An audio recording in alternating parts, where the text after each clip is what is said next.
अस्सलाम वालेकुम स्टूडेंट, कैसे हैं आप? उम्मीद है कि आप खैरियत से होंगे। आज हम इस क्लास में 3 स्ट्रक्चर डिस्कस कर लेंगे, जिसमें हम worth of, cause a scene, true to word. अब इनका इस्तेमाल हम कब करते हैं, कैसे जुमले उर्दू के जो हम इंग्लिश में ट्रांसलेट कर रहे होते हैं उनके लिए इस्तेमाल करते हैं, वो सारा इस लेक्चर के अंदर डिस्कस कर लेंगे।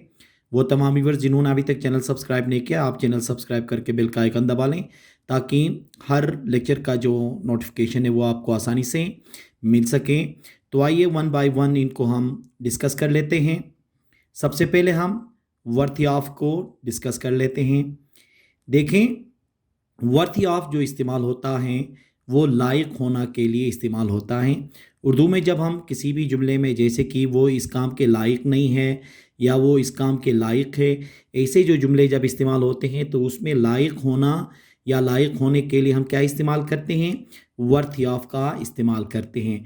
अब इसका फार्मूला कुछ इस तरह से बनेगा, पहले सब्जेक्ट, फिर उसके बाद हेल्पिंग वर्ब, फिर वर्थ ऑफ।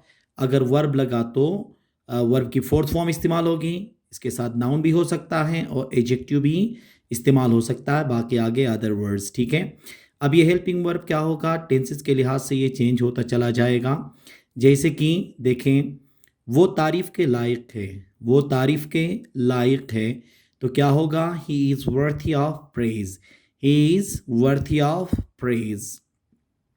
वो बोलने के लायक नहीं है, वो बोलने के लायक नहीं है, तो क्या होगा? He is not worthy of speaking, he is not worthy of speaking. देखें ना, जब हमने कहा था अगर वर्ब इस्तेमाल होगा तो क्या होगा, वहाँ पे आपने आईएनजी का इस्तेमाल करना है। इसी तरह से देखें, आप इम्तिहान पास करने के लायक नहीं थे, आप इम्तिहान पास करने के लायक नहीं थे। अब ये जो टेंस है किसका है? पास्ट का है, तो हेल्पिंग वर्ब क्या होगा? यहाँ पे पास्ट का इस्तेमाल होगा।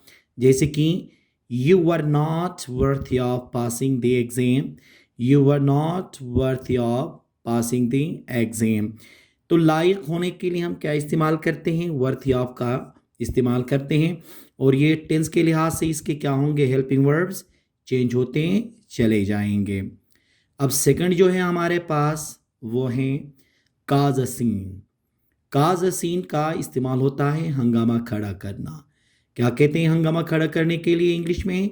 काजा सीन।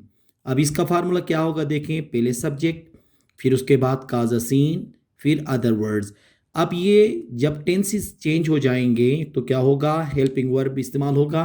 जब हेल्पिंग वर्ब अलग अलग इस्तेमाल होंगे तो फिर ये काज क्या होगा? काज्ड भी हो सकता है, काजिंग भी हो सकता है, मतलब फर्स्ट फॉर्म सेकंड फॉर्म में भी जा सकता है, फोर्थ फॉर्म में भी जा सकता है, थर्ड फॉर्म में भी जा सकता है। अब इसके एग्जाम्पल देखें, उसने हंगामा खड़ा किया, उसने हंगामा खड़ा किया।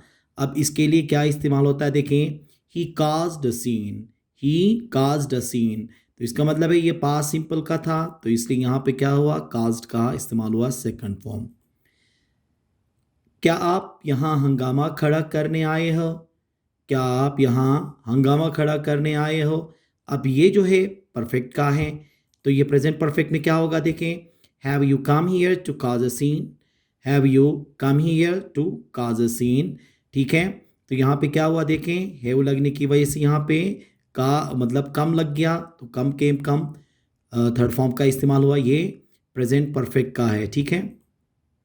इसी तरह से देखें, वो बार बार हंगामा क्यों खड़ा कर रहा था, वो बार बार हंगामा क्यों खड़ा कर रहा था। अब ये पास प्रोग्रेसिव का है, तो यहाँ पे कैसे ट्रांसलेशन होगा? देखें, why was he causing a scene again and again, why was he causing a scene again and again. अब देखें ना, काज क्या हो गया? काजिंग हो गया। क्यों? क्योंकि यहाँ पे वॉज का इस्तेमाल हुआ है। तो हंगामा खड़ा करने के लिए क्या कहते हैं हम? काजा सीन का इस्तेमाल कर लेते हैं। तीसरा और आखिरी जो है आज का टॉपिक वो है true to word, true to word.